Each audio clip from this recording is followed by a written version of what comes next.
Hi, Nemanja. Welcome to the Revenue Strategy Podcast. Today we're going to talk about branding, marketing, and the alignment between sales and marketing. So, Nemanja, for the audience, who are you, what are you doing, and why do we talk with you about alignment between marketing and sales? Hey, Cedric, nice to meet you and nice to be here. And, thank you for inviting me to talk about some of my favorite topics.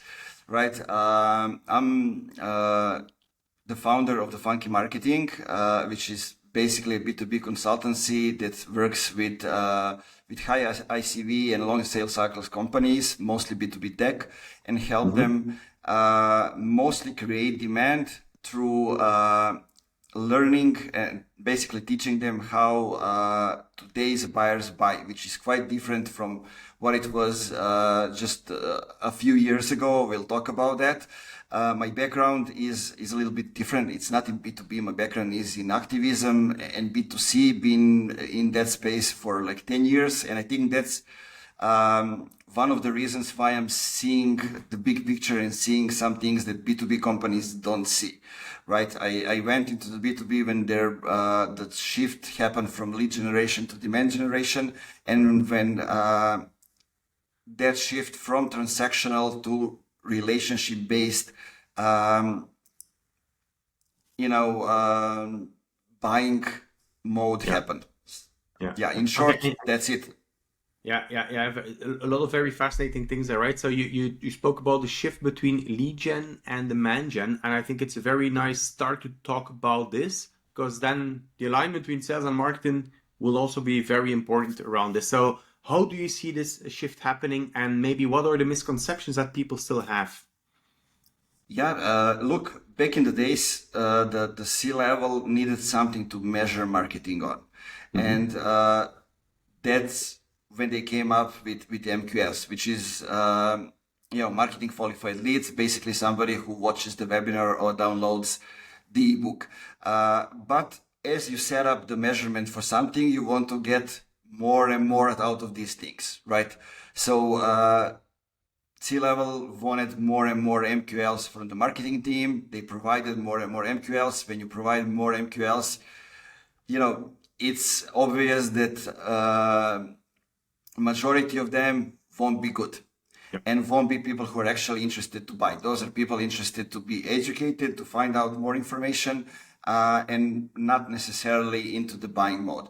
And then when marketing provides a lot of shitty leads, let's call them like that, at that stage, the sales basically has a task to call all of them, to invite them to the call, to try on a call on which they don't want to go, to try to sell them something that they don't want to buy.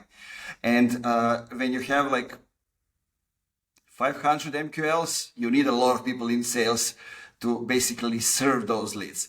And when people from sales goes to those calls and they found out that those people aren't actually interested to buy, they say, "Oh, marketing fucked up again. They are not doing the good job again." So they get pissed on marketing, and it also creates the fraction inside the company. And on the other side, you have a lot of people who are talking with the customer through the buying cycle.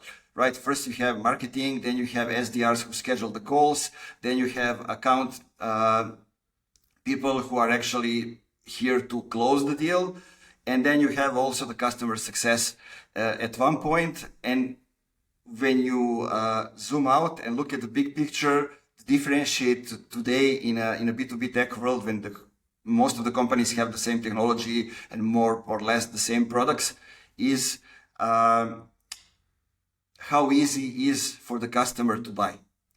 Yep. How do we facilitate the buyer journey? That's the differentiator, and companies are actually making that hard.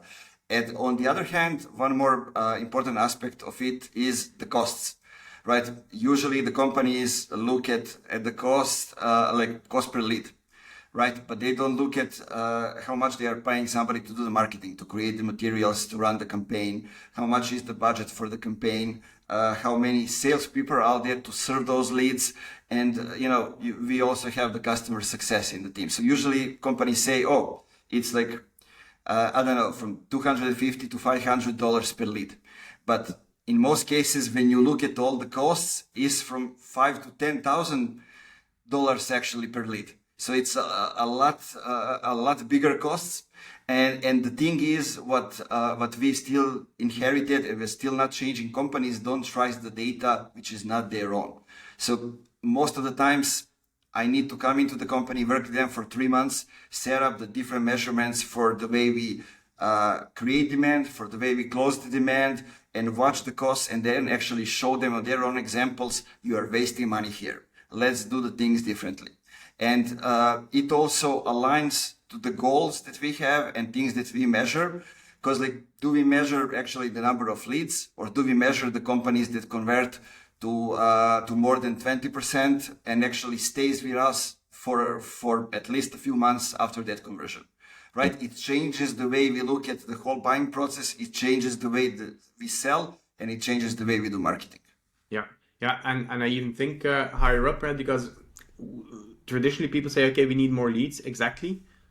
But how does this support your strategy as an organization? So when we look at that level, the traditional way of having more leads does not work anymore. How do you talk to CEOs or to marketing or sales leaders on, okay, this is the old way, it's clearly not working, or there's a bigger cost than people see, and especially today we are in an economy where efficiency is crucial. How do you persuade those leaders to say, okay, this is not the right way, this is actually the new way that you have better results and you spend better the money? Yeah, there are a couple of things there. One of those is qualitative, one of those is quantitative, right? Mm-hmm. On one hand, companies don't talk with customers at all. Yeah. Most of them at all. Like when I come to the companies, usually they didn't talk with customers for like 2 years. Yeah. Both sides may be satisfied, but they didn't talk, which means no opportunity to find out how things change. Because like the way we buy has changed. We can ask anybody in a couple of clicks. We have smaller communities. In those communities, we have 10 people that we trust, that we can ask them. So from that perspective, things change. And companies won't trust me or anybody else coming from outside to tell them, but they will trust their customers that are with them for a long time. So if I can get insights from the customers that I can represent them, then they will be like, okay, they will get it from that perspective. But also, if we look at the one thing that we measure, is the measurements. So the way most companies look at how they measure marketing and sales, it's through the closing demand metrics, which means mostly Google and CRM.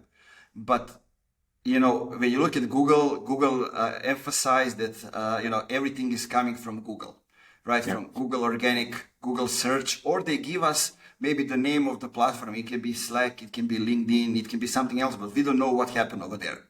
So we don't focus on those things. We put an emphasis on Google Search, right? From that perspective. But on the other hand, if we measure how we create demand, the most easy part is, asking a question on our website, how did you hear about us?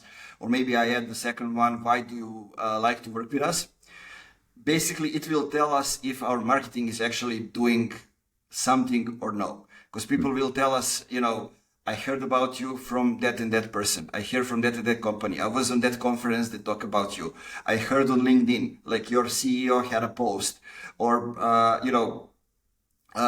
somebody from our marketing actually saw the video from that and that person they posted in our Slack, and that's where we saw it, right? From that perspective, we see specific things that are happening. And what we do usually, we share them we open a Slack channel inside the company, when we actually share it as announcements wherever somebody comes in through closing demand and actually schedule a call, right? So the whole C-level and executives and leadership can see what are those people saying? What did they choose to work with us from that perspective, right? And bit by bit, it all comes down to the place when they realize what's happening. Because, there's been all around LinkedIn, you and your listeners probably know that 95% of the companies aren't in the buying mode to buy now. As the ACV goes up, and the sales cycles gets longer, it lasts longer for them to buy, right? So sometimes it can be once in 5 years. At the same time, when people choose who they're going to buy from, they have 5 or 6 companies when they start the research, and I think it's in 80 something percent, they come back and actually buy from one of those 5 to 6 companies when they finish the research, right? So the job is to be in one of those. And actually, if we look at it now to conclude from those perspectives, like separately, how do we create demand and how do we close demand? Basically, what we'll tell them is that, we need to go before people come to the Google and be the ones. Why are they coming to the Google? We need them to come to Google for us. Yeah, exactly. Right? Yeah. And it is exactly with for me, the buyer journey, it starts way too late. It starts at the awareness, that 3 to 5% that you spoke about, but then it's a 95% that is the moment that you should create awareness of what trends are happening, why you should implement this or this solution, and why it does matter. So when we are right now in this shift in the market, right? So from lead gen to demand gen, you're clearly at the forefront of it. So when you talk about alignment between sales and marketing, often those are silos, right? So, and I worked in companies where marketing did not speak to sales. They had their events, but there was nothing else of communication around this, which was sometimes very confrontational. How do you align then on the management level or on the leadership level, sales and marketing? What are initiatives that they take? How do you let them communicate with each other? Yeah. Okay. So from that part, you need to have, a set of meetings that are happening regularly when those companies actually talk about things. It's not like, let's go for a coffee and chat. It's like we need to have regular meetings and talk about things. Now, things differ inside the company. Sometimes it's the sales person that runs maybe the revenue team under which are marketing and sales, or it can be the salesperson. Sometimes it's the CMO that or VP of marketing that runs those things.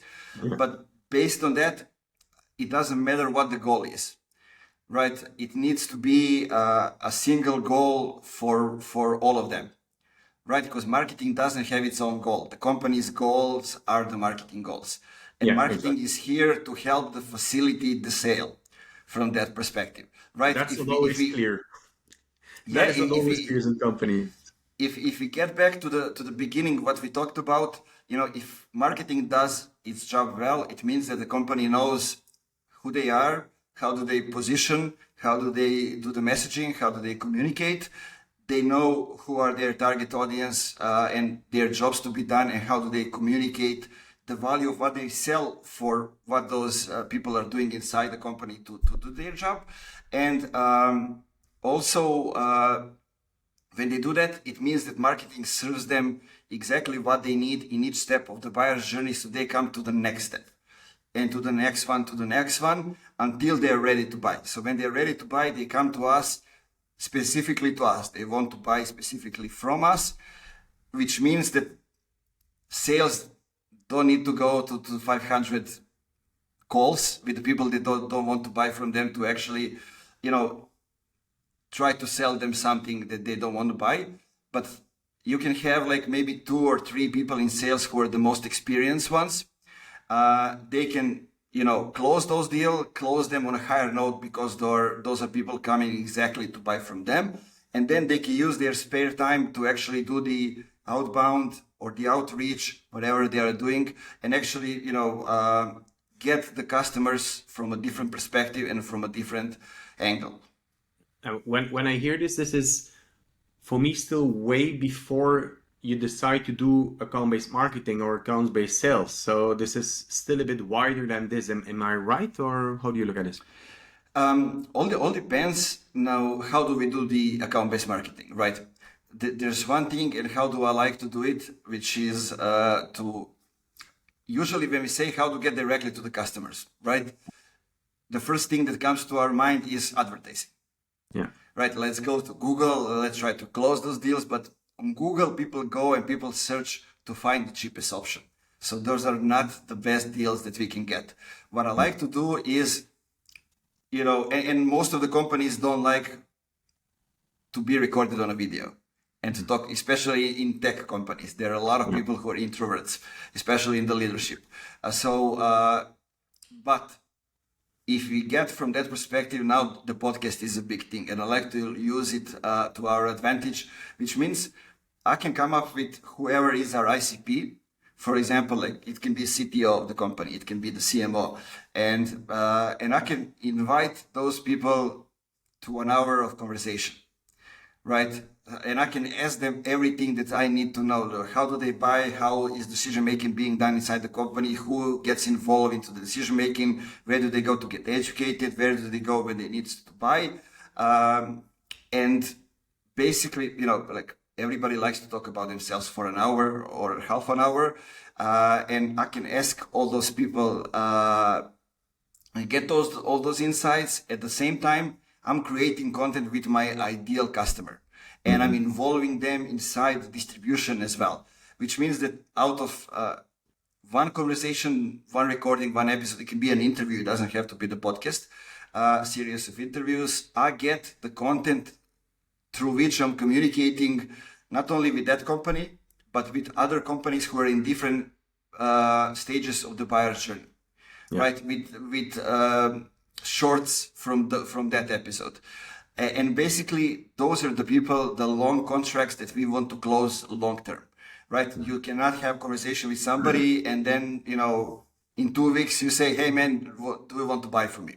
No, it's slow, bit by bit you are creating relationship with those people, and then basically we are using advertising or account-based marketing to actually extract that content and serve it to exactly the 50 or 100 companies that we want to target and to sell. Because usually people don't like to do, as we talk about MQLs, and one of the reasons why they're not good, the way we define them are not good. So they don't like to click on something, go to the website and have specific information, or read the article, or download something just to, for you to spam them in the email.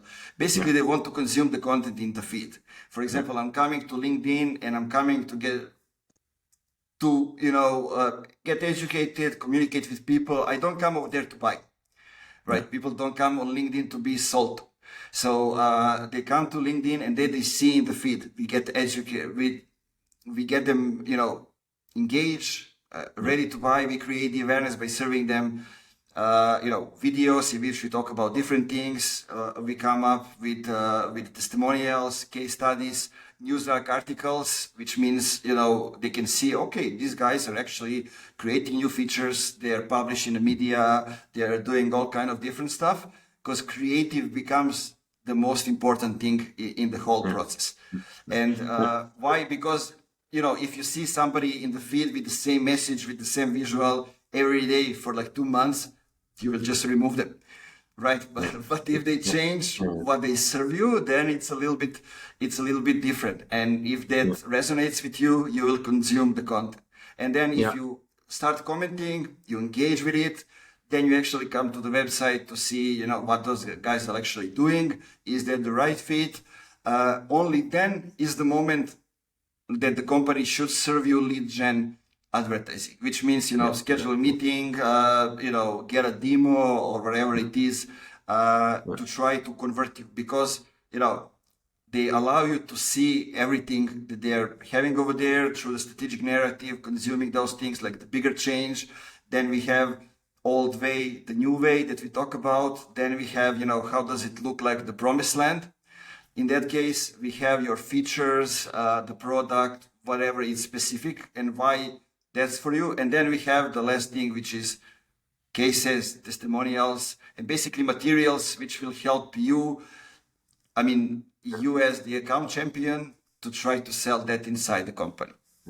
I think it's already a big mentality shift from companies to go, it's not because somebody asks to download a newsletter or a white paper that they want to buy, or it's not because somebody likes a podcast or a video that they would like to buy, so that when there is a like, that people don't jump on it and start to push them for a sale. So I think that's already inside an organization a big shift. Before we had the recording, we spoke about growth loops. Can you tell us a bit more about this? Yeah, when we talk about content and how do we Yeah, involve people, exactly. Yeah. you know, growth loops are becoming something that is much more important than a funnel, right? Because it involves customers doing something with our product. Okay. And basically, how do we grow? Actually, through the growth loops. I told you one of the things, we create the podcast, then we distribute it in the feed, we include the customers, then we use that episode to actually come up with a blog post that's, get out of the episode. Then we basically get the SEO traffic from that point as well. We grow on different platforms, on YouTube with video, on audio platforms with audio. We can extract different types of content through that for the company page, through the, quotes, through the infographics, through different things. And then we basically go in the circles. But few companies are, I would say, like the most known for those things. It's definitely Loom. The Chrome extraction that basically gets you, new user signs up, records the video, and then they share the video. It's the most simple thing that they do, and it's their product. And it's called usage-based loop. Then we have user-generated loop with Quora, but basically the customers are the one who are actually creating the content on the platform. Right? They find the content, they create the content by answering the questions, and then the content is indexed on Google through that. Yeah. So people come to Quora from Google. Then we have Figma, where basically user signs up, creates design, and then it invites team members to join the Figma. And one of the most famous ones, and my favorite, because I'm the guy who likes music, is the Spotify. When we have the user that signs up, then basically feeds playlist data with that. Then they summarize the data. You share the data, and then the new user signs up, and it goes into the circles, right? So one of the things that Spotify just did around the new year is they come up with the top playlists. Insights, data, and those kind of things. They serve it so you can share them as Instagram stories. You can download them as PDF, and basically, it's your music, it's your podcast that you're listening, all kind of different stuff served to you in a nice format with the music, well designed. And one thing additional that they did, listen out, that it's important if you like music, which means they got every artist on a platform to record the video, which says, hey man, thanks for following us, thanks for being the #1 fan. And basically at the end of that, they serve you that video. Right? Yeah. And with the artist, they also created like, the t-shirts and all, small things that you can buy. But it's madness, like I'm finding The National is my favorite band. And at the end of that, The National creates a video, they don't say my name, but they serve to me. They talk to me at the camera, right? So basically, through that, you use your product to kind of make a growth loop to grow through your customers. Yeah. So it's actually. I wanted to shift to the another topic. It's much more than branding. I mean, it's a part of branding, but then. When we speak about the groups, we speak about the company. When we shift then back to the companies. Because what I often get the question about, to build a brand and to build on that content and to have the alignment, sales and marketing. So where do we start? Do we start with the company and have on LinkedIn and the company pages starting with the videos? Or do we work with the founders, which are often introverts, as you said, or with some other champions within the organization to build up the brand? So how do you go about this? Yeah, so let me tell you how it goes.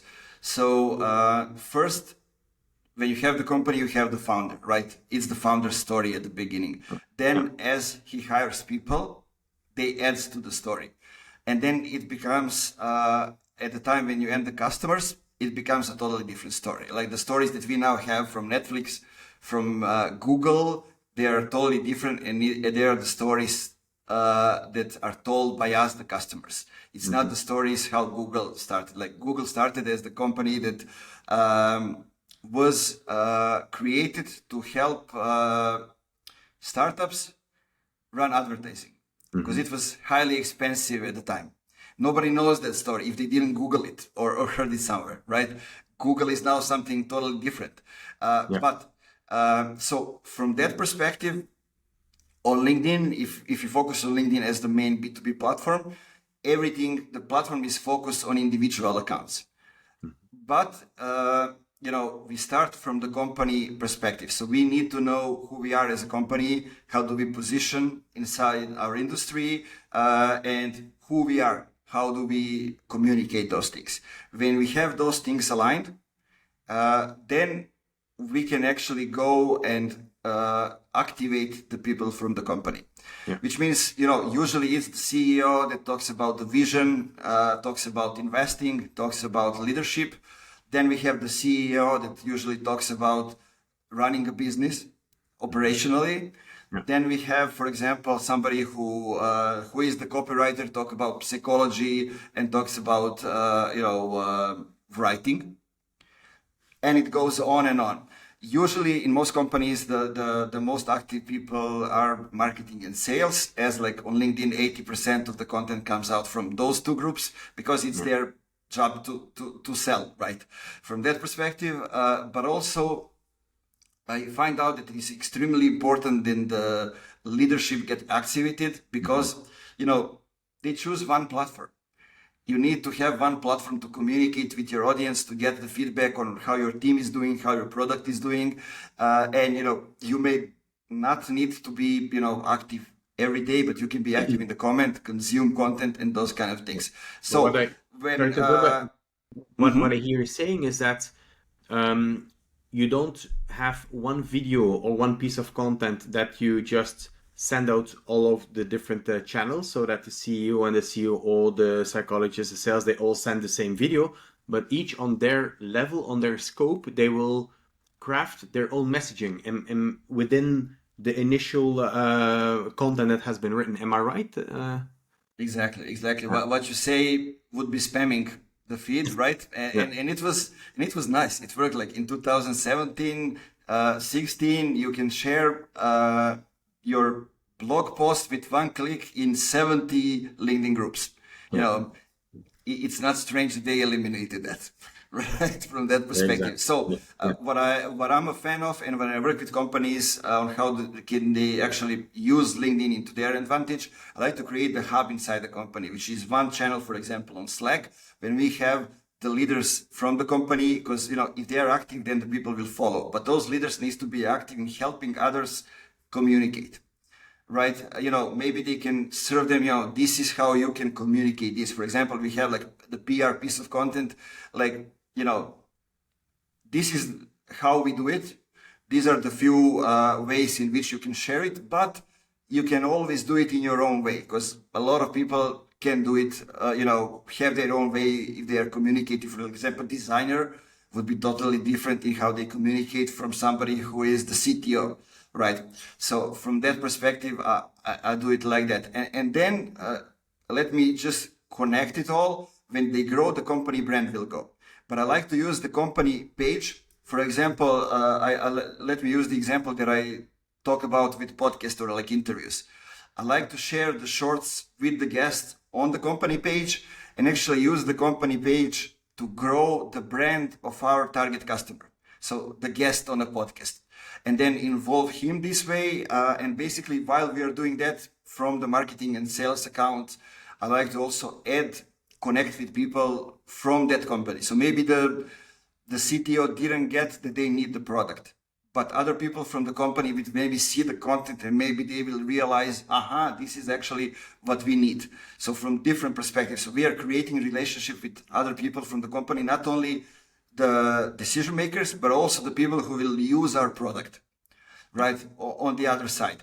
And also, as the company grows, especially if we talk about enterprise level, corporate, then they have a lot more options on the LinkedIn company page, which means if they have like more than 30 employees, they can use employer branding, which means they can suggest the content to their people that they will share.